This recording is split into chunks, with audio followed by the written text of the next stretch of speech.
विश्वविद्यालय के परिवार एवं गोरखपुर के नागरिक के तरफ से अभिनंदन एवं आभार व्यक्त करता हूँ। ये हम सभी के लिए ये अत्यंत प्रसन्नता का विषय है। लोकार्पण के ये शिलान्यास पर 2 भाषाओं में, हिंदी और अंग्रेजी में, राष्ट्रपति मैडम के करकमलों से होगी। मंच पर विराजमान विद्वता के प्रतिमूर्ति एवं अपने जीवन में चुनौतियों को स्वीकार करके भारत के बच्चों को मातृ स्वरूप शिक्षा देने वाली, लंबी अनुभव के साथ उत्तर प्रदेश राज्यपाल के पद पर विराजमान, आयुष विश्वविद्यालय के मार्गदर्शन करने वाली कुलाधिपति मैडम श्रीमती आनंदीबेन पटेल महोदया को आप सभी के ओर से हृदय से स्वागत करता हूं और यहाँ उपस्थिति होने के लिए अभिनंदन भी करता हूं। ये अनोखा आयुष विश्वविद्यालय हमारे शक्तिमान मुख्यमंत्री जी के ड्रीम प्लांट के रूप में यहाँ प्रकट हुआ है।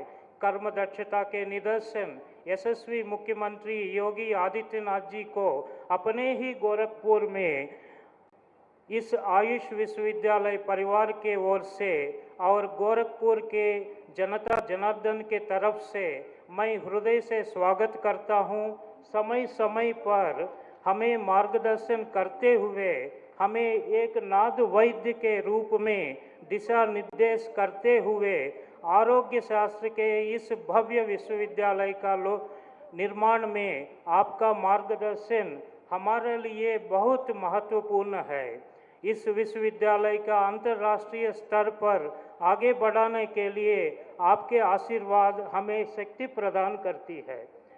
अतः आपको मैं हृदय से स्वागत करता हूं और यहाँ उपस्थित होने के लिए अभिनंदन भी करता हूं।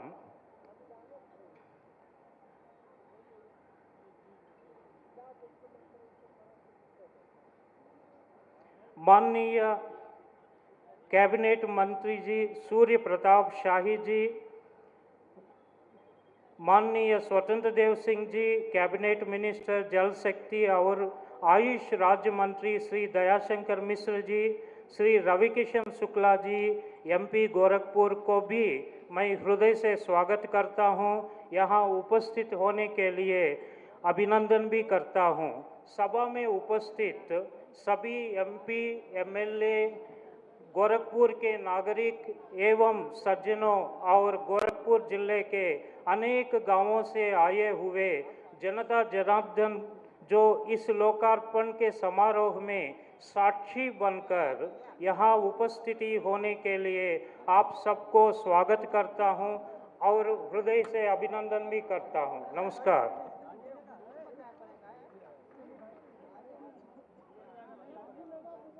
सादर धन्यवाद महोदय। अतिथि देवो भव की श्रृंखला के लिए हम सभी अपनी परंपरा हेतु परम श्रद्धेय गोरक्षपीठाधीश्वर माननीय मुख्यमंत्री महोदय से करबद्ध अनुरोध करते हैं कि आज के इस कार्यक्रम में हमारे मुख्य अतिथि के रूप में मंच पर विराजमान महामहिम राष्ट्रपति महोदया को आप समस्त जनमानस की ओर से आज के इस अवसर पर स्मृति चिन्ह प्रदान करते हुए उनका स्वागत करें। तालियों के साथ स्वागत। उत्तर से उन्नति, दक्षिण से दायित्व, पूर्व से प्रज्ञान, पश्चिम से प्रतिष्ठा, नैऋत्य से नैतिकता, वायव्य से वैभव, ईशान से ऐश्वर्य, आकाश से आशीष और पाताल से पुरुषार्थ की 10 दिशाओं के साथ सादर प्रणाम स्वीकार महोदय। हम सभी आज के इस अवसर पर विकास की धारा में उत्तर प्रदेश शासन के द्वारा आयुष विश्वविद्यालय के वीडियो की प्रस्तुति महामहिम राष्ट्रपति महोदया के सम्मुख। भक्ति और शक्ति के समन्वय की भूमि, नए भारत का नया उत्तर प्रदेश।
वह क्षण जिस क्षण में हम सभी करबद्ध विनम्र अनुरोध करते हैं मंच पर विराजमान परम आदरणीय महामहिम राष्ट्रपति महोदया से कि महोदया आप अपने कर कमलों से रिमोट दबा करके आज के इस अवसर पर महायोगी गुरु गोरखनाथ आयुष विश्वविद्यालय उत्तर प्रदेश का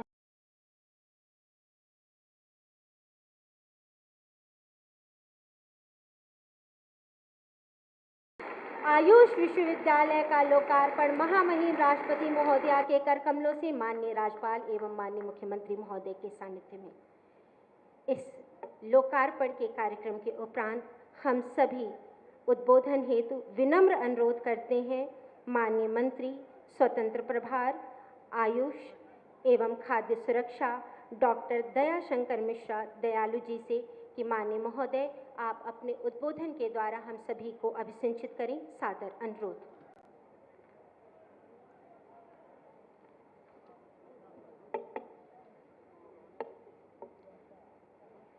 जिस मंच पर इस देश की मातृशक्ति की प्रतीक दो महान विभूतियां बैठी हों, ऐसे में चाहता हूं कि मां भारती को जोरदार तरीके से नमन कर लिया जाए। भारत माता की, भारत माता की। आज इस महायोगी गुरु गोरक्षनाथ आयुष विश्वविद्यालय के लोकार्पण समारोह में मंच पर उपस्थित महामहिम राष्ट्रपति परमादरणीय श्रीमती द्रौपदी मुर्मू जी, महामहिम राज्यपाल उत्तर प्रदेश श्रीमती आनंदीबेन पटेल जी, यशस्वी मुख्यमंत्री माननीय उत्तर प्रदेश श्री योगी आदित्यनाथ जी, माननीय कैबिनेट मंत्री कृषि उत्तर प्रदेश सूर्य प्रताप शाही जी, माननीय कैबिनेट जल शक्ति मंत्री उत्तर प्रदेश स्वतंत्र देव सिंह जी, माननीय सांसद गोरखपुर श्री रवि किशन शुक्ल जी, माननीय कैबिनेट मंत्री मत्स्य विभाग उत्तर प्रदेश श्री संजय निषाद जी, वीसी महायोगी गुरु गोरक्षनाथ विश्वविद्यालय श्री रामचंद्र रेड्डी जी, संगठन के समस्त पदाधिकारीगण, समस्त जनप्रतिनिधिगण, मीडिया के साथियों, सबसे पहले भूत भावन भगवान शंकर की नगरी काशी, मर्यादा पुरुषोत्तम भगवान राम की जन्मस्थली अयोध्या, बांके बिहारी भगवान श्री कृष्ण की जन्मस्थली मथुरा और नाथ परंपरा के महान योगियों की धरती गुरु गोरक्षनाथ की धरती गोरखपुर, आयुष के भगवान धन्वंतरी के मानवीय अवतार के रूप में काशी में जन्मे राजा दिवोदास, उनके योग्यतम शिष्य और दुनिया के पहले सर्जन सुश्रुत महर्षि सुश्रुत जी, अष्टांग योग के प्रणेता महर्षि पातंजलि, अष्टाध्यायी के प्रणेता महर्षि पाणिनि और सिद्ध के जनक महर्षि अगस्त्य की जन्मस्थली उत्तर प्रदेश की इस पावन पवित्र भूमि पर महामहिम राष्ट्रपति महोदया, महामहिम राज्यपाल उत्तर प्रदेश और अपने यशस्वी मुख्यमंत्री योगी आदित्यनाथ जी का, उत्तर प्रदेश इस देश के यशस्वी प्रधानमंत्री परम आदरणीय नरेंद्र मोदी जी की भी कर्मस्थली है और इस एक ऐसे अनथक पथिक राही दिन और रात उत्तर प्रदेश को दुनिया के नक्शे पर स्थापित करने वाले परम आदरणीय संत, जिनके नाम में भी योगी है, जो काम से भी योगी हैं, योगी आदित्यनाथ जी की इस पावन पवित्र धरती उत्तर प्रदेश पर आपका स्वागत, अभिनंदन और वंदन करता हूं, नमन करता हूं कि जिस उद्देश्य से 2014 में इस देश के यशस्वी प्रधानमंत्री जी ने आयुष मंत्रालय का गठन किया, आयुर्वेद, होम्योपैथ, यूनानी, सिद्ध, सुवारिकपा, योग और प्राकृतिक चिकित्सा, इन 7 विधाओं को जोड़कर आयुष मंत्रालय का गठन हुआ। उत्तर प्रदेश के 4000 अस्पताल, 19 राजकीय medical college, 86 private medical college, Kashi में आयुष का प्राकृतिक चिकित्सा का एक अस्पताल और उसी की कड़ी में एक ऐसी अनुपम मोती की माला के रूप में आज यह आयुष का विश्वविद्यालय उत्तर प्रदेश को अपनी अप्रतिम, उत्तर प्रदेश के 25 करोड़ लोगों की सेवा करने के लिए, उत्तर प्रदेश के 25 करोड़ लोगों को स्वस्थ और निरोग रखने के लिए आज आपके हाथों लोकार्पित हो रहा है। बहुत ही गौरव की अनुभूति हो रही है। सिर्फ 2 शब्द कह के अपनी बात खत्म करूंगा। आयुर्वेदयति बोधयति इति आयुर्वेदः। जीवन का जो विज्ञान है, योग का शाब्दिक अर्थ होता है जीवन, और वेद का शाब्दिक अर्थ होता है विज्ञान।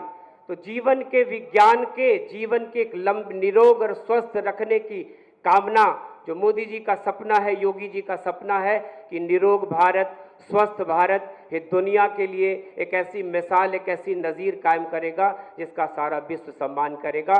बहुत बहुत आभार, धन्यवाद। जय हिंद, जय भारत। सादर धन्यवाद महोदय। सनातन के प्रकाश में विकास की राह पर, धर्म की ध्वजा लिए कर्म पथ संकल्प पर, गुरु के आशीष से सुदृढ़ है उत्तर प्रदेश का जीवन। मंच पर आसीन परम श्रद्धेय गोरक्षपीठाधीश्वर माननीय मुख्यमंत्री महोदय उत्तर प्रदेश शासन से करबद्ध अनुरोध है कि आप अपने आशीष से हम सभी को अभिसिंचित करें। सादर अनुरोध। भारत माता की, भारत माता की, भारत माता की। वंदे वंदे वंदे। महायोगी गुरु गोरखनाथ आयुष विश्वविद्यालय के आज के इस लोकार्पण कार्यक्रम में जिनका पावन सानिध्य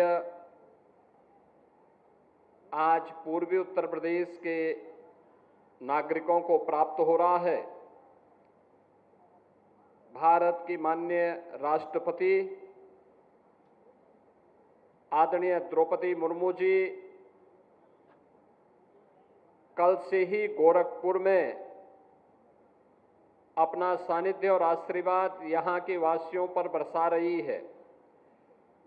जोरदार करतल ध्वनि से आदरणीय राष्ट्रपति जी का गोरखपुर की धरती पर स्वागत करके आप सभी गौरवान्वित हों।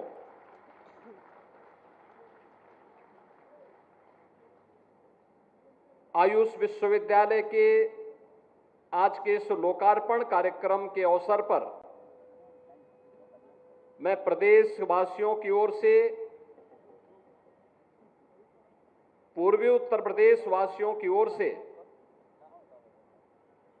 आदरणीय राष्ट्रपति जी का हृदय से स्वागत करता हूं, अभिनंदन करता हूं। ये हमारे लिए अत्यंत गौरव का विषय है कि आदरणीय राष्ट्रपति जी ने कल गोरखपुर एम्स के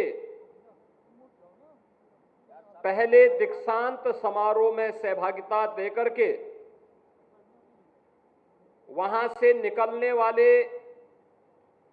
चिकित्सकों को अपना सानिध्य देकर के उन्हें व्यवहारिक जीवन में कैसे कार्य करना है इसके लिए अपना मार्गदर्शन दिया। और आज गोरखपुर के इस ग्रामीण भटड़ क्षेत्र में आदरणीय राष्ट्रपति जी का सानिध्य न केवल यहां के स्थानीय नागरिकों को बल्कि हमारे यहां पर पूर्वी उत्तर प्रदेश के अलग अलग क्षेत्रों से जो उपस्थिति हुई है उन सबके साथ साथ पूरे उत्तर प्रदेश को उनका मार्गदर्शन इस लोकार्पण कार्यक्रम में प्राप्त होने वाला है। इस अवसर पर आदरणीय राष्ट्रपति जी का मैं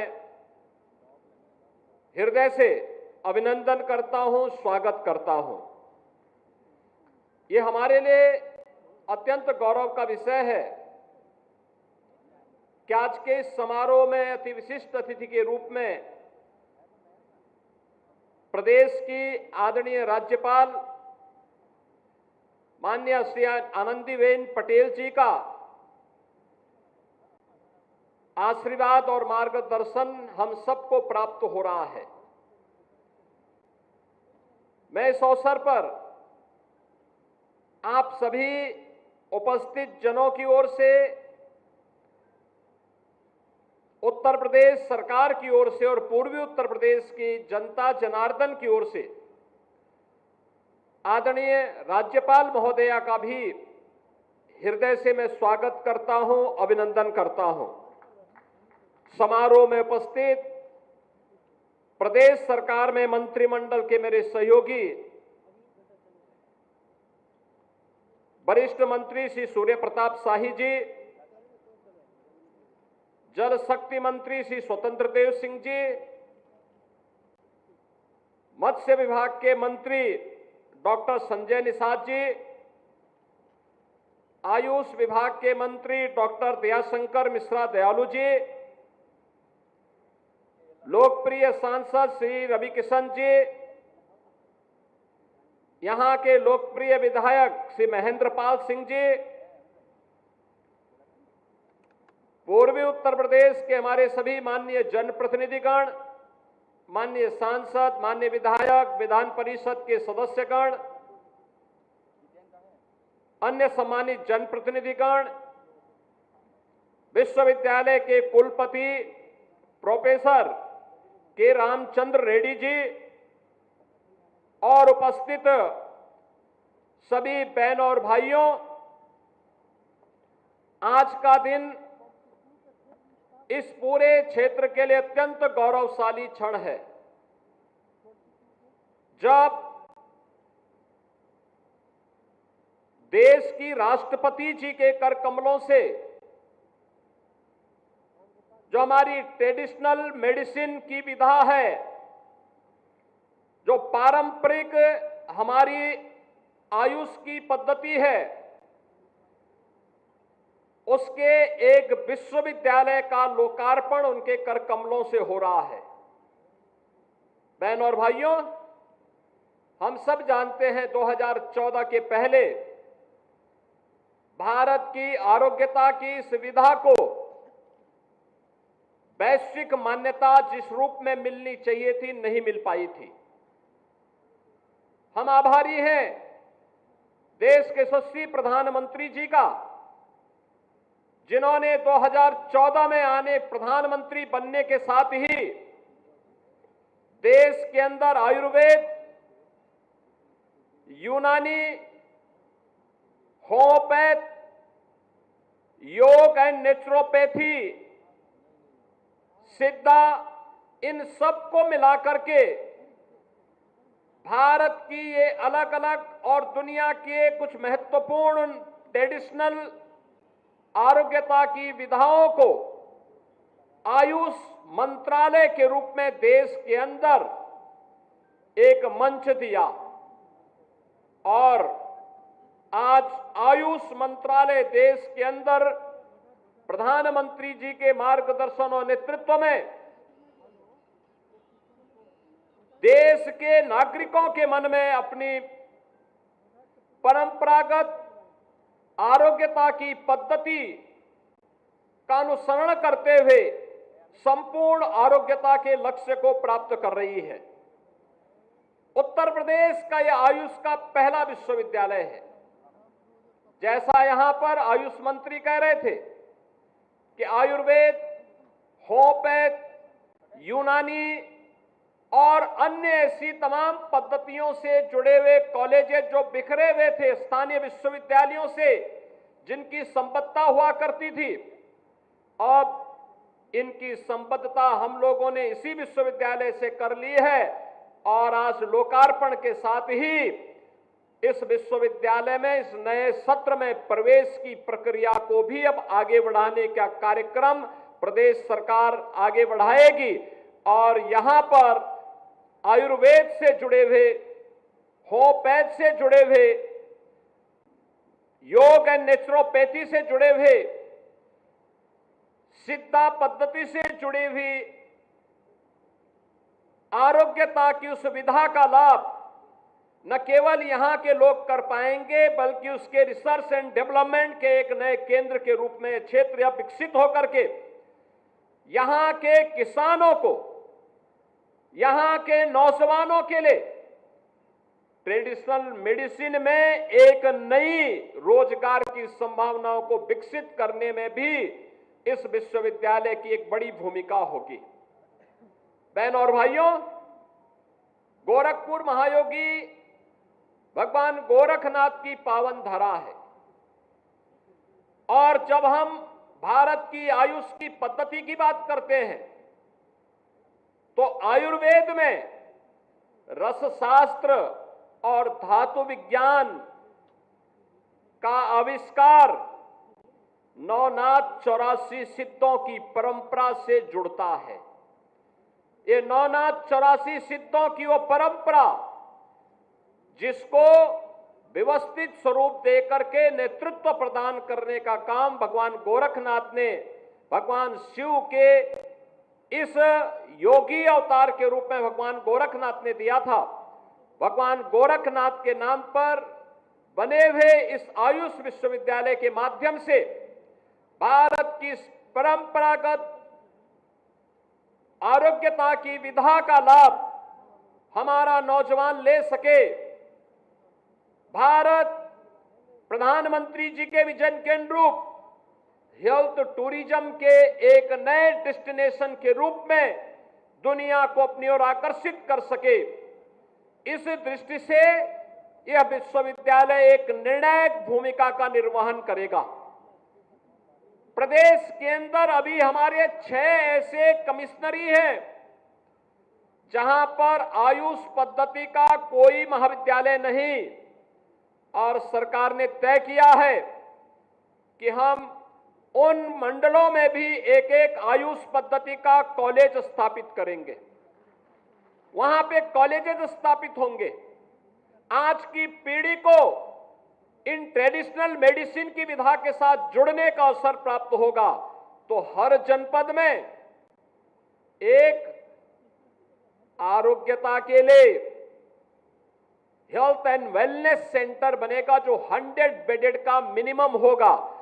इसके माध्यम से आज जिन आरोग्यता के लक्ष्यों को प्राप्त करने के लिए पंचकर्म हो, 4 सूत्र हो या फिर उन कार्यक्रमों को जो आयुष पद्धति के माध्यम से एक व्यक्ति को स्वस्थ जीवन जीने के लिए प्रेरणा दे सकता है, उसके एक एक केंद्र हर जनपद में, चाहे वह गवर्नमेंट के स्तर पर चाहे वह पीपीपी मोड पर स्थापित करके उत्तर प्रदेश को न केवल यहां के नागरिकों के लिए आरोग्यता के संपूर्ण लक्ष्य को प्राप्त करने की दिशा में कार्य करने की दिशा में सरकार कार्य कर रही है, बल्कि इसके माध्यम से हेल्थ टूरिज्म के एक नए डेस्टिनेशन के रूप में स्थापित करने में भी हम लोग कार्य करेंगे।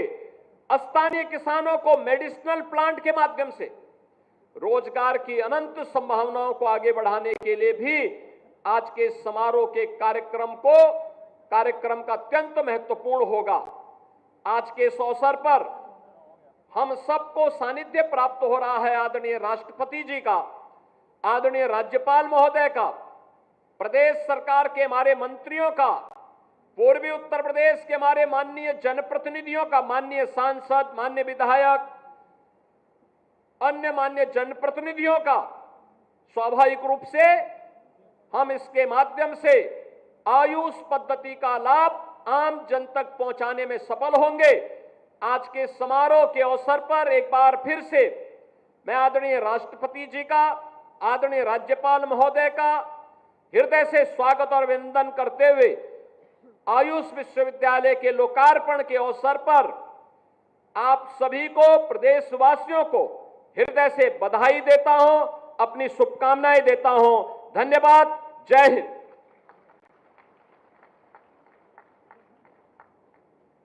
आशीष धन्यवाद महोदय, सादर प्रणाम। उद्बोधन की इस श्रृंखला में मंच पर आसीन सदाशयता, ज्ञान एवं अनुशासन की पुरोधा माननीय राज्यपाल उत्तर प्रदेश शासन श्रीमती आनंदीबेन पटेल जी से करबद्ध विनम्र अनुरोध है कि महोदया आप अपने आशीर्वचनों से हम सभी को अभिसिंचित करें। सादर अनुरोध।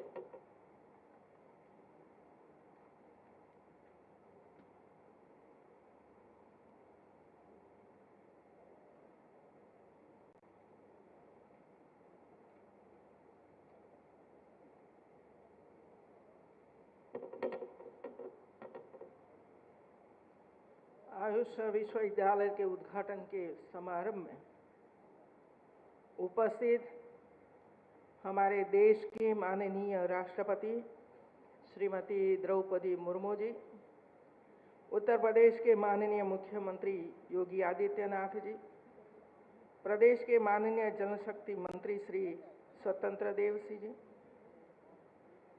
प्रदेश के माननीय आयुष राज्य मंत्री स्वतंत्र प्रभार डॉक्टर दयाशंकर मिश्र जी, सांसद गोरखपुर श्री रवि किशन जी, विश्वविद्यालय के कुलपति प्रोफेसर KRC रेड्डी जी,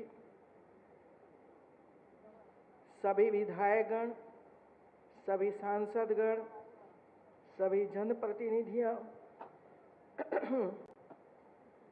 सभी इस क्षेत्र में काम करने वाले सभी डॉक्टर, रिसर्चर और अभ्यास करने वाले सभी छात्र छात्राएं, सभी महानुभावगण, देवियों और सज्जनों,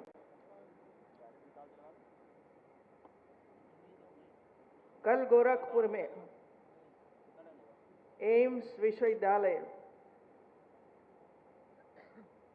का उद्घाटन के साथ साथ पहला दीक्षांत समारोह हमारी राष्ट्रपति मुर्मू जी के साथ हुआ।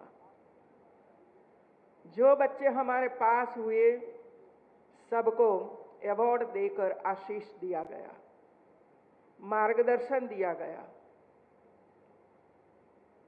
और आज एक बड़ा विश्वविद्यालय आयुष विश्वविद्यालय महायोगी के नाम से इसका उद्घाटन भी राष्ट्रपति जी के हाथों से हो रहा है। खुशी है मित्रों कि धीरे धीरे करके हमारे राष्ट्रपति हो, उपराष्ट्रपति हो, भारत के प्रधानमंत्री हो, कि राज्यों के मुख्यमंत्री हो, कि हमारे मंत्रीगण हो, सभी स्वास्थ्य की दिशा में, विकसित भारत बनाने की दिशा में सब अग्रसर है और होना ही चाहिए मित्रों। एक समय था कि कहीं भी हॉस्पिटलें नहीं थी और हजारों बच्चे, हजारों माताएं, हजारे हमारे भगिनी बंधुओं का जीवन समाप्त हो जाता था।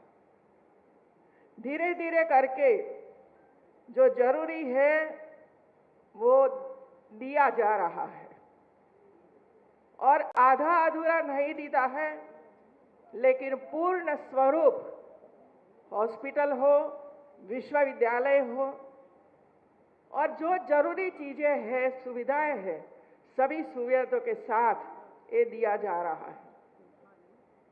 आज हमें बताया गया कि इधर भविष्य में भी क्या होने वाला है और ग्राम्य जीवन तक हम किस तरह पहुंचेंगे, इसकी बात भी हमारे योगी जी ने आपके समक्ष रखी है मित्रों। किसान को क्या फायदा होगा ये भी बताया गया मित्रों, क्योंकि इसमें ऐसे प्लांट की जरूरत पड़ेगी जिसमें से आयुर्वेद की दवाइयां बनेगी। कोई केमिकल का उपयोग नहीं होगा जो एलोपैथी में हो रहा है।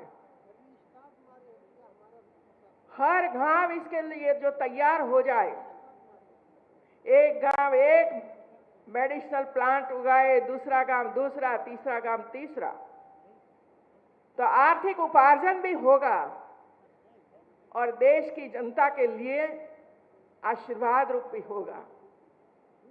और हम हमारी परंपरा खेती में से हम बाहर निकल सकते हैं मित्रों। ये दिशा में भी सरकार सोच रही है, ये बहुत ही गौरव की बात है मित्रों। मैं एक और बात आपसे ये भी कहना चाहती हूं मित्रों, हमारे पास सब कुछ है, एलोपैथी है, होम्योपैथी है, यूनानी है, आयुर्वेदा है, सब जगह कॉलेज भी है, यूनिवर्सिटियां भी है, हमारे स्टूडेंट्स, हमारे डॉक्टर बन रहे हैं, संपूर्ण सुविधा है मित्रों। लेकिन एक बार गहराई से हमें सोचने की आवश्यकता है, क्योंकि मैं जब जनपदों में जाती हूँ और जब आंगनवाड़ियों को देखती हूँ, प्राइमरी स्कूलों के देखती हूँ, झोपड़पट्टी में जाते हैं, क्या हम वहां तक हमारी ये सभी दवाएं पहुंचा सके हैं? मुझे ये विचार आता है मित्रों, ये मेरा विचार है, यदि आपको पसंद न पाए, लेकिन हमारी आंगनवाड़ी में जो दवाई, होम्योपैथिक दवाई, आयुर्वेदा, जो हमारे बच्चों को खा जाती है, ऐसे रोग, शुरू से यदि हम उस पर ध्यान देंगे तो वह बच्चे छोटी उम्र से ऐसी ऐसी बीमारियों से बाहर निकल जाएंगे। इसी तरह हमारी एलोपैथी तो है ही, लेकिन होम्योपैथी की दवाई की जिस तरह उसका प्रचार प्रसार होना चाहिए, ये नहीं हुआ। क्योंकि मैं राजभवन में रहती हूँ मित्रों, वहाँ भी 3 प्रकार का डॉक्टर भी है, दवाइयाँ भी है, काफी मात्रा में दवाइयाँ है। वहाँ 400-500 लोग निवास करते हैं, लेकिन जब मैं वो सेंटर पर जाती हूँ और रजिस्टर देखती हूँ कितने लोग एक महीने में आपके पास दवाई लेने के लिए आए, तो एलोपैथी में 40-50 लोग डेली आते हैं। होम्योपैथी में कितने लोग आए, तो जवाब मुझे मिलता है जो आते हैं उसको देते हैं। क्या बच्चों का दांत आता है उसी समय होम्योपैथी दवा कितनी उत्तम है, ये हमारी माताओं को पता नहीं है। और इसी वजह से ऐसी हॉस्पिटल में या तो दवाई के सेंटर पे जाते नहीं, लेते नहीं। क्या ऐसी दवाइयाँ हम हमारे आंगनवाड़ी में रख सकते हैं? पेट में दर्द होता है, कृमि होता है, वेट नहीं बढ़ता है, बार बार बीमारी हो जाती है। इसी तरह हमें इस सोचने की अनुरोध मैं डॉक्टरों को करती हूँ। तीनों लोग, एक और एलोपैथी बैठे हैं, एक और होम्योपैथी वाले डॉक्टर भी है, आयुष वाले डॉक्टर भी है, इसके आसपास दवाइयों का भरा भंडार है। लेकिन एलोपैथी वाले ये नहीं कहते हैं कि भाई एक कृमि है इसके पेट में है ना, तो सामने वो हॉस्पिटल है, सामने वो दवाई का भंडार है, वहां जाकर वो दवाई ले लो। मैं डॉक्टरों को भी पूछती हूँ कि आप क्यों ऐसे करते हो, क्यों उसको सलाह नहीं देते हो? हमारी महिलाएं 30 साल, 35 साल के, 35 साल के बाद जब मेनोपॉज पीरियड शुरू होता है, उसी समय उत्तम दवा ये होम्योपैथिक है मित्रों। क्या महिलाओं को पता है?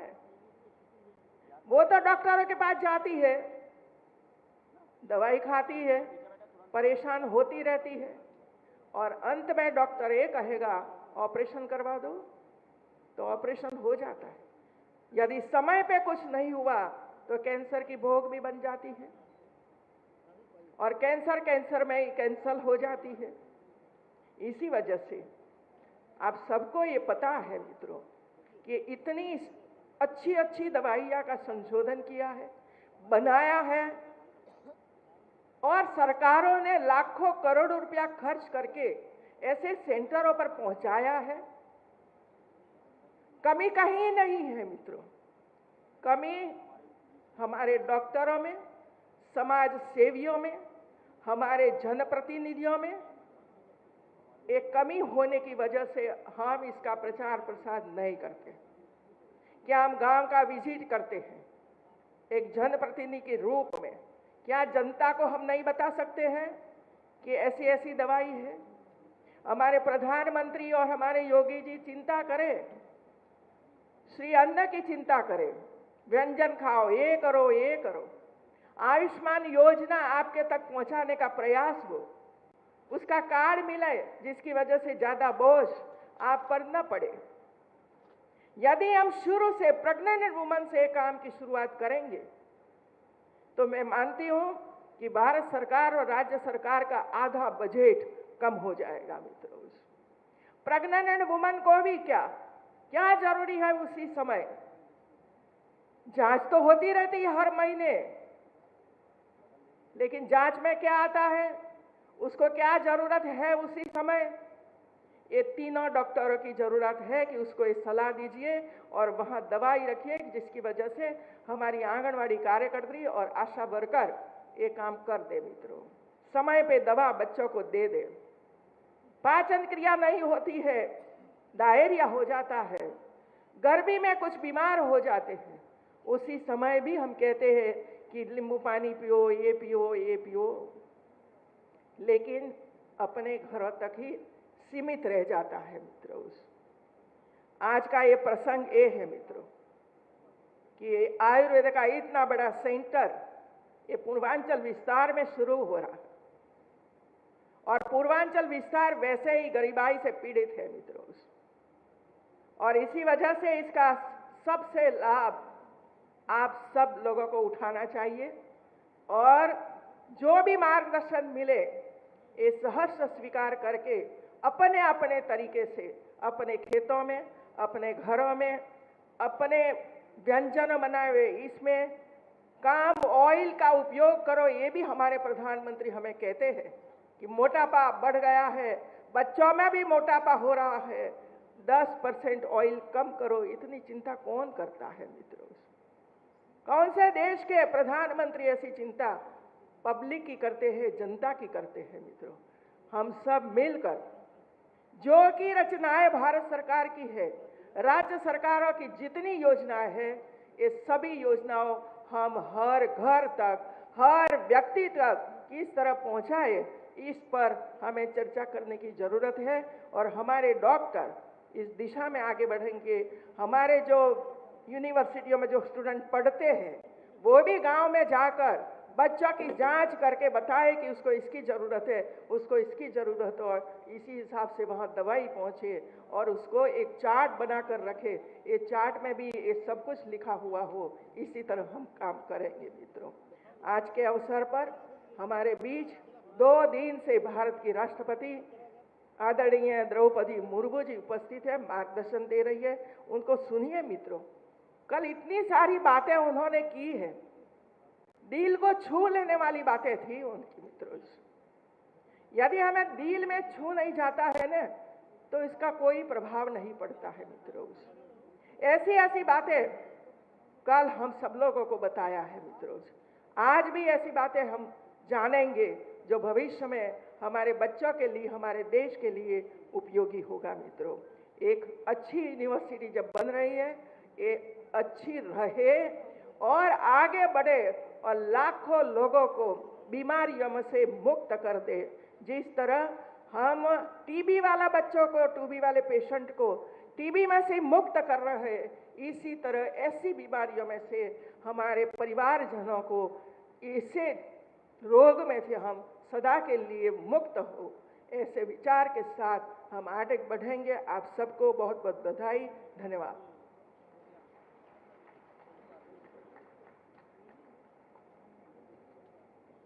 सादर धन्यवाद महोदया। तालियों के साथ राज्यपाल महोदया को आप सभी धन्यवाद प्रेषित करें। प्रज्वलित रही आपकी लौ, प्रज्वलित रही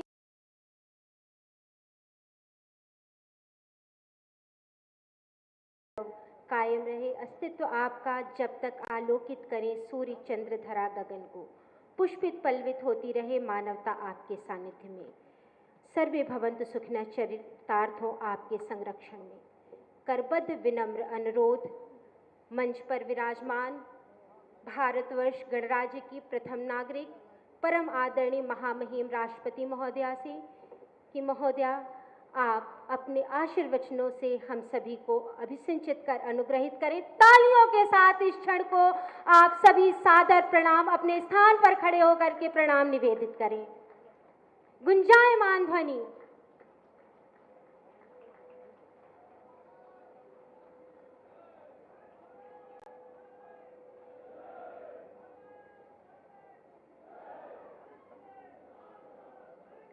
इस आयुष विश्वविद्यालय के लोकार्पण के अवसर पर उपस्थित उत्तर प्रदेश की राज्यपाल एवं इस विश्वविद्यालय की कुलाधिपति श्रीमती आनंदीबेन पटेल जी, मुख्यमंत्री योगी आदित्यनाथ जी, राज्य सरकार में आयुष मंत्री डॉक्टर दयाशंकर मिश्रा दयालु जी, जल शक्ति मंत्री श्री सत्येंद्र देव सिंह जी, कृषि मंत्री श्री सूर्य प्रताप शाही जी और मत्स्य मंत्री डॉक्टर संजय निषाद जी, संसद सदस्य श्री रवि किशन जी, कुलपति प्रोफेसर रामचंद्र रेड्डी जी, यहाँ उपस्थित सभी राज सेवक, राजनेतागण, अन्य विशिष्ट अतिथिगण, देवी और स्वजनों, महायोगी गुरु गोरखनाथ की इस पवित्र धरती को मैं सादर नमन करती हूँ। गुरु गोरखनाथ के बारे में कहा गया है कि आदि गुरु शंकराचार्य के बाद इतना प्रभावशाली और महिमापूर्ण महापुरुष भारतवर्ष में दोबारा नहीं हुआ है। गोरखपुर योग भूमि है। गुरु गोरखनाथ ने तो इस क्षेत्र को अक्षय आध्यात्मिक ऊर्जा से समृद्ध किया ही है। ये परमहंस योगानंद की जन्मभूमि भी है।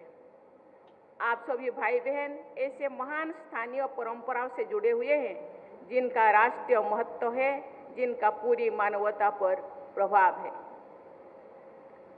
ये प्रसन्नता की बात है कि श्री आदिनाथ, श्री वसेंद्रनाथ और श्री गोरखनाथ जी की परंपरा को आगे बढ़ाते हुए गोरखपुर से प्रसारित हुआ नाथ पंथ भारत के कोने कोने में तथा अन्य देशों में भी मानवता के कल्याण में सक्रिय है।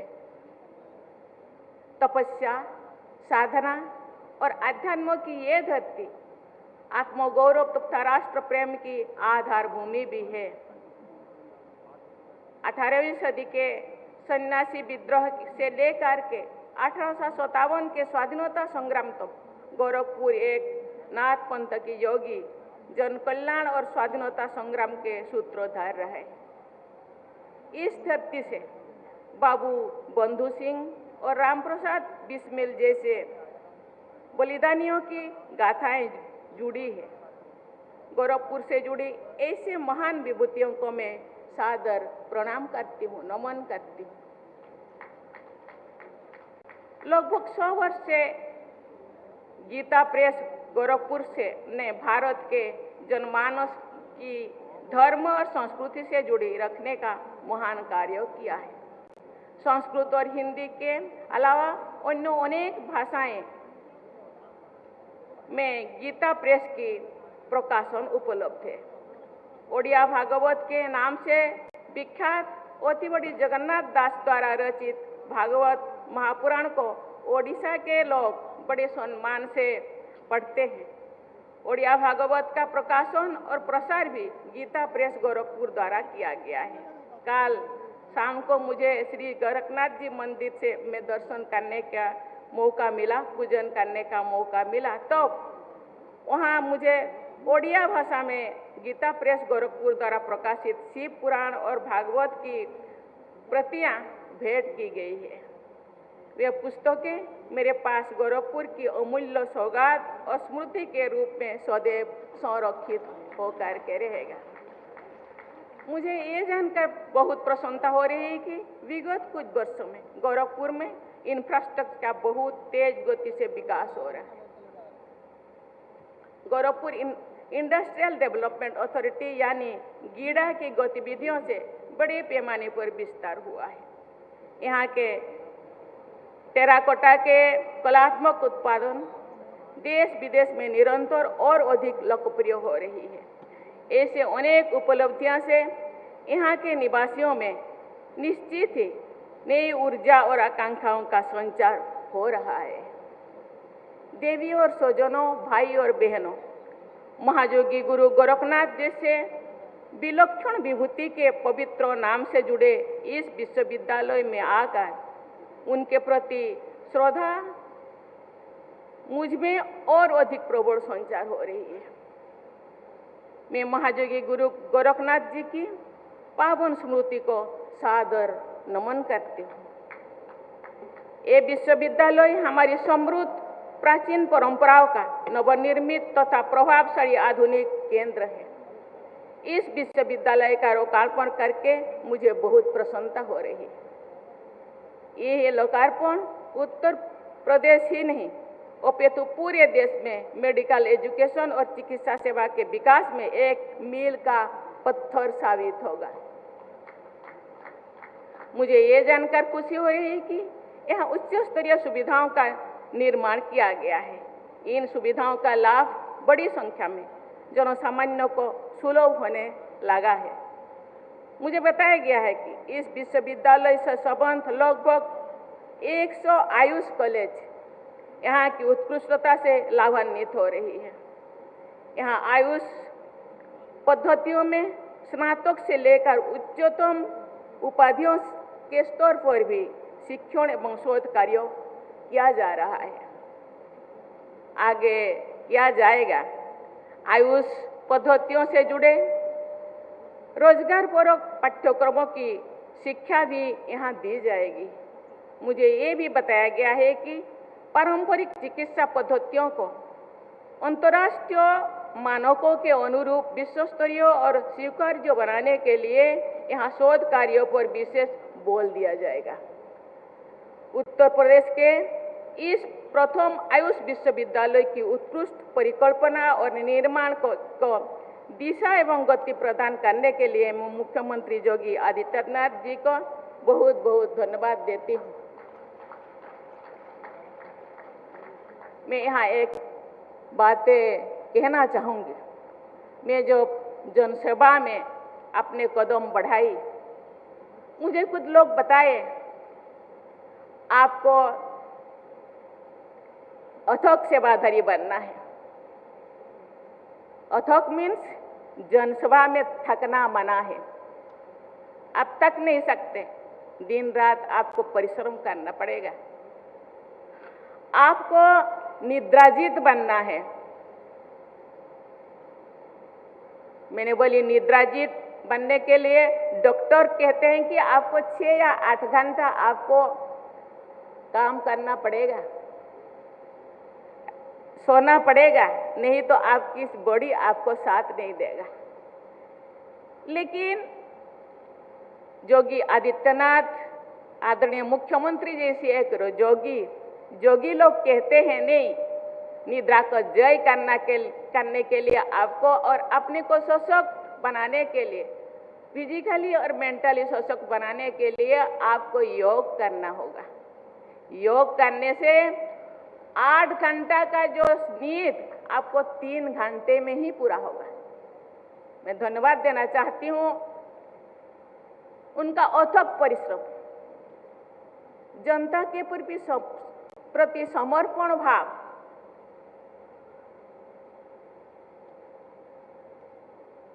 मैं आज इस एरिया में बहुत सारे इंफ्रास्ट्रक्चर सुविधाएं, चाहे स्वास्थ्य हो, चाहे शिक्षा हो, चाहे कृषि हो, हर क्षेत्रों में जनता को समर्पित है। लेकिन भाइयों बहनों, देवियों और स्वजनों, जनता के प्रतिनिधि अथक परिश्रम करते हैं, निद्राजीत बनते हैं, जनता के सुविधा के लिए सुख सुविधा पहुंचाते हैं। लेकिन जिन इंस्टीट्यूट को, जिन संस्था को वो बना रहे हैं, उधर के जो अधिकारी, डॉक्टर या नर्स, उनको भी अथक बनना है, निद्राजीत बनना है और जनता का सेवा करना है। ये जिस दिन इस क्षेत्र में कदम रखने के लिए मनस्थ करते हैं, चिंतित करते हैं, उस दिन उनको डिसाइड करना होगा कि मुझे जिस क्षेत्र में कदम रखने के लिए उस दिन वो प्रॉमिस करते हैं कि मुझे अध्यक्ष बनना है, लेकिन सही जिंदगी में हमको सोचना होगा मैं सही महीने में वही काम करती हूँ जो जिस दिन में इस संस्था में काम करने के लिए मैं आई, खुद को सोचना होगा। इसीलिए मैं सभी को, जितने डॉक्टर्स, जितने नर्सेस, जितने सेवादारी को, ये आप लोग जीवनदायिनी है। जीवन जीने के लिए सुविधा जोगी जी जैसे, मंत्री जैसे, राज्यपाल जैसे संस्थाएं आपको दे देते हैं, लेकिन उस संस्था का जो प्रयोग आपके हाथों हो रही है। इसीलिए क्योंकि हम भी भाइयों बहनों और देवियों स्वजनों, हम भारत की संतान हैं, इसीलिए हम बहुत ही भाग्यशाली हैं। कहा जाता है कि भारत जोगी ऋषियों की भूमि है। कहा जाता है जोगी और उनके हम दायाद है, उत्तर पीढ़ी है।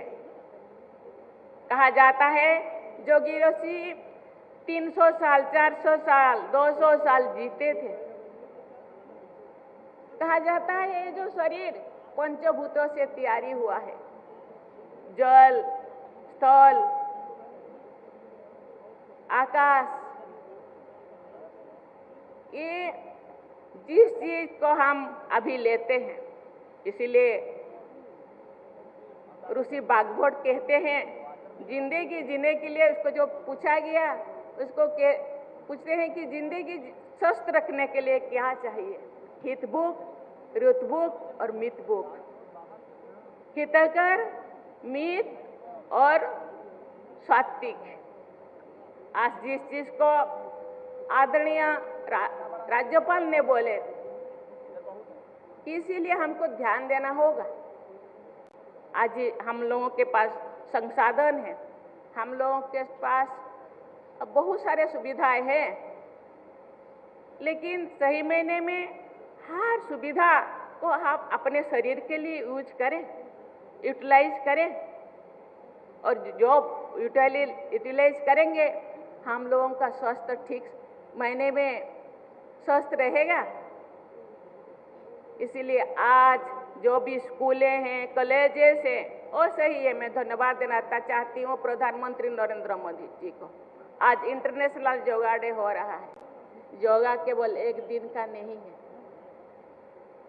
मैं मानती हूँ जो योगा है, जो खेती करते हैं, जो जंगलों में काम करते हैं, जो इंडस्ट्री में जो हार्डवर्क करते हैं, उनके लिए योगा आवश्यकता नहीं है। लेकिन जो ऑफिस में काम करते हैं, जो फिजिकल वर्क बहुत कम करते हैं, उनका योगा आवश्यक है। खान पान, हर चीज का जो सही परिमाण होना चाहिए। इसीलिए भारत के वो पूर्वजों मुनि ऋषि, उनका हम दायाद कहता है, हम उत्तर पीढ़ी कहलाते हैं, तो उनका मान रखना है। आज भारत का डंका सारा विश्व में बाज रहा है, लेकिन उसी चीज को आगे बढ़ाने के लिए हम पूरा भारतवासी इस चीज को ध्यान में रखना है। हम लोगों को कहते हैं कि स्वास्थ्य ही संपदा, क्योंकि स्वास्थ्य ठीक रहेगा तो फिर भारत को आगे बढ़ाने के लिए जो हम सपना देखते हैं कि 2047 तक हम विश्व गुरु बनेंगे, विकसित भारत बनेगा, तो इसी के लिए आज से हम लोगों को प्रयास करना होगा। और इसी संस्था वो एक माध्यम होगा, और जितने भी संस्थाएं, एजुकेशन संस्थाएं हो, इंस्टीट्यूशन हो, या हेल्थ इंस्टीट्यूशन हो, या कोई भी इंस्टीट्यूशन हो, वो उसका माध्यम है। जिस चीज को यहाँ के मुख्यमंत्री और बहुत सारे मंत्रियां हम लोगों के लिए सुविधा दे रहे हैं। उत्तर प्रदेश राज्य सरकार के अंतर्गत संचालित सभी विश्वविद्यालय का ये सौभाग्य है कि उन्हें कुलाधिपति के रूप में राज्यपाल महोदया श्रीमती आनंदी पटेल जी का मार्गदर्शन भी मिल रहा है। देवियों और स्वजनों, आयुर्वेद, योग, प्राकृतिक चिकित्सा तथा सिद्ध जैसे भारत की पुरातन प्राणियों में समग्र और सार्थक जीवन जीने का वैज्ञानिक पद्धति बताया गया है। 100 वर्षों से भी अधिक आयु तक सभी इंद्रियों को समर्थ बनाए रखने तथा स्वावलंबी बने रहने के लिए प्राचीन जो पदार्थ ये प्रमाणित करती है कि आयुर्वेद, योग एवं प्राकृतिक चिकित्सा पर आधारित हमारी पारंपरिक जीवन शैली बहुत ही अच्छा था। उसको हम लोगों को फॉलो करना पड़ेगा। हम दवा खाने के बाद भी हम लोगों को स्वस्थ रहने के लिए उसी परंपरा को हमको फॉलो करना पड़ेगा। आयुर्वेद पर आधारित हमारी प्राचीन जीवन शैली में दिनचर्या, ऋतुचर्या और रात्रिचर्या पर बहुत ध्यान दिया जाना चाहिए। संतुलित आहार, विहार और विचार को महत्व दिया जाता था, अभी भी हमको देना चाहिए। हमारे यहाँ आरोग्य को धर्म, अर्थ, कामों तथा मोक्षों की उत्तम आधारशिला माना गया है। आयुर्वेद हमारी धरती से जुड़ा हुआ है। हमारे खेतों में, हमारे जंगलों में औषधियों, वनस्पतियों और जड़ी बूटियों का खजाना आज भी मौजूद है। इन पर आधारित आसोप और अरिष्ट औषधियों की कोई एक्सपायरी डेट नहीं है। हम जो एलोपैथी दवा लेते हैं कभी कभी उसका एक्सपायरी डेट होता है, लेकिन आयुर्वेद में कोई एक्सपायरी डेट नहीं है। इससे आयुर्वेद चिकित्सा पद्धति की आश्चर्यजनक वैज्ञानिकता का प्रमाण मिलता है। देवियों और स्वजनों, वसुधैव कुटुंबकम की सर्वसमावेशी एवं उपयोगी दृष्टि के आधार पर हमने विदेश में उत्पन्न हुई चिकित्सा पद्धतियों को भी आयुष पद्धतियों में शामिल किया है। आज यूनान तथा मध्य एशिया के देशों में यूनानी चिकित्सा पद्धति का उतना उपयोग नहीं होता है जितना कि भारत में होता है। जर्मनी में विकसित हुई होम्योपैथी चिकित्सा को हमारी देश ने पूरी तरह अपना लिया है। वर्ष 2014 में केंद्र सरकार ने तथा वर्ष 2017 से उत्तर प्रदेश सरकार ने आयुष विभागों की स्थापना करके देश विदेश की इन सभी उपयोगी पद्धतियों के नई ऊर्जा के साथ प्रोत्साहित किया है। ये प्रोत्साहन निरंतर आगे बढ़ रहा है। इस विश्वविद्यालय का ये लोकार्पण समारोह आयुष पद्धतियों के पुनर्जागरण का एक महत्वपूर्ण उत्सव है। आयुष में समाहित आयुर्वेद, योग और सिद्ध पद्धतियां विश्व समुदाय को भारत की अनमोल सौगात है। आयुर्वेद का जनक भगवान धन्वंतरि को माना जाता है। चरक को काय चिकित्सा का एक सुश्रुत को शिल्प चिकित्सा का प्रवर्तक जाना जाता है। बाघभट जैसे आयुर्वेदाचार्य ने मानव कल्याण के लिए प्रचुर ज्ञान राशि का सृजन किया है। विद्वानों की मान्यता है कि नाथ परंपरा के रोगियों ने चिकित्सा के लिए खनिजों और धातुओं पर आधारित भस्म के प्रभावी और सर्वथा सुरक्षित ये प्रयोग किए थे। हठ योग की प्रतिष्ठा करके महायोगी गोरखनाथ ने राष्ट्र के समग्र पुनर्जागरण को कार्य किया है। उसका प्रभाव अद्वितीय भी है। योग के क्षेत्र में गुरु गोरखनाथ की महानता को समझाने के लिए गोस्वामी तुलसीदास जी ने कहा था, गोरख जगाए जग, अर्थात गुरु गोरखनाथ ने योग की परंपरा को फिर से जगाया था। उन्होंने जनभाषा के माध्यम से साधकों में ही नहीं बल्कि जनसाधारण में भी हठ योग का व्यापक प्रचार प्रसार किया था। देवियों और स्वजनों, विगत 21 जून को विश्व के अनेक देशों ने उत्साहपूर्वक अंतर्राष्ट्रीय योग दिवस मनाया गया है। पिछले कुछ वर्षों के दौरान अपने अपने देश में योग पद्धति का प्रचार प्रसार करने वाले विदेशी नागरिकों को भी पद्मश्री से सम्मानित किया गया है। मुझे बताया गया है कि आयुष पद्धतियों पर आधारित चिकित्सा की लोकप्रियता बढ़ रही है। ये विश्वविद्यालय आयुष पद्धतियों की लोकप्रियता को और अधिक बढ़ाने में प्रमुख भूमिका निभा सकता है। इन पद्धतियों की वैज्ञानिक स्वीकार्यता को बढ़ाने में भी ऐसे विश्वविद्यालय का निर्णायक योगदान रहेगा। मुझे विश्वास है कि महायोगी गुरु गोरखनाथ आयुष विश्वविद्यालय परंपरा और आधुनिकता के संगम के नई प्रतिमान स्थापित करेगा तथा भविष्य में एक महान संस्थान के रूप में अपनी पहचान बनाएगा। इस दृढ़ विश्वास के साथ अपनी वाणी को विराम देती हूँ। आपको बहुत बहुत धन्यवाद।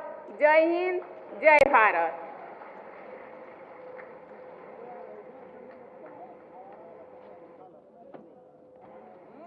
आकाश भर अशेष प्रणाम महोदया। आप सभी अपने स्थान पर राष्ट्रगान के लिए खड़े हो जाएंगे। 35वीं पीएसी बैंड के द्वारा